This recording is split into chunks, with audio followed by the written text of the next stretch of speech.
જો મિત્રો, જે મચ્છીનું ખાતર કહીએ એ આવી રીતના પ્રોસેસ થાય, એન્ઝાઇમ ટાઈપનું. એને આવી રીતના પાથરે, બરાબર. આ જે પ્યોર મચ્છીનું ખાતર છે, મહેશભાઈ ને હિરેનભાઈ નંદાણીયા કહેતા,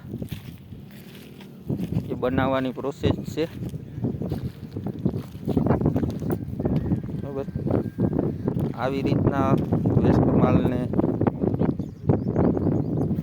કરે છે. હા હા, નરસિંગા જોઈએ ને. હા હા,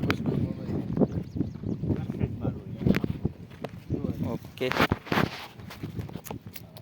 આને ડ્રાય આવી રીતના ડ્રાય જ કરીને પછી ઢગલો કરો ને પછી પાવડર ફોર્મમાં લેવા જાય. ઓકે.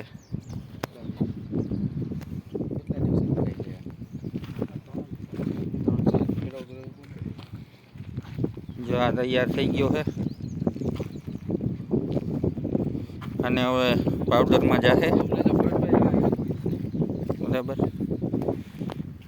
અને આપણે જો આવી રીતના પડ કરી અને સૂકવી નાખે, સુકાણા પછી આ ઢગલો કરે, અને આપણે જે બજારમાંથી લઈએ છીએ